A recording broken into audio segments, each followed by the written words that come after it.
A Xunta Xeral da Federación Galega de Confrarías ratificou a interposición dun recurso ante a Consellería do Mar contra as resolucións emitidas modificando a orde que establecía a reserva de zonas exclusivas para a explotación do percebe. A aprobación dunha interposición de recurso contra a orde desas zonas que se nos abriron agora despois de termos os santuarios pechados para a extracción de mesilla, non?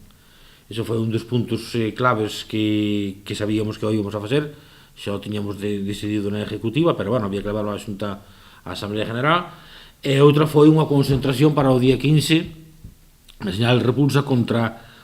isto, non? Que xa o faceremos en San Caetano, e o día 15, un sábado día 15, ali xunta a porta de presidencia da Consellería.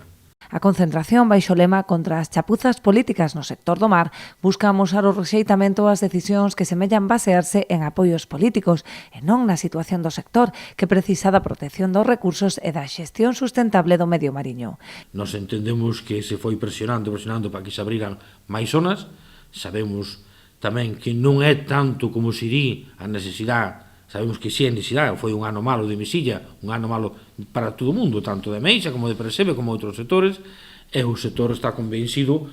que sin esas 4 pedras que se van a subsistir igual, e máis sabendo que eles teñen outras formas, como hai algún bateeiro, que xa non lle fai falta nin ir ás pedras, que ten cos colectores e cos se collen nos tanques e todo, aproveitase toda a mesilla, e xa se van enchendo, non? Nós sabemos que teñen outra costumbre e outra forma de traballar, non nos metemos en eso, pero esa forma de traballar que agora que se está sacando o que le chaman o lacasito, que é un misión máis pequeno que teñen ese mercado, eso está generando estes graves problemas, porque unha vez que sacas, teñen que volver a encher as cordas outra vez con máis misilla para poder ter outra cosecha máis. Entón, está generando outras formas de traballar, outros hábitos diferentes, tanto nos desoves como a infinidade de cousas, non? Apelan dende a Federación á solidariedade entre sectores, posto que está a ser un ano malo para todos, polo que deberían axustar a produción ás actuais circunstancias.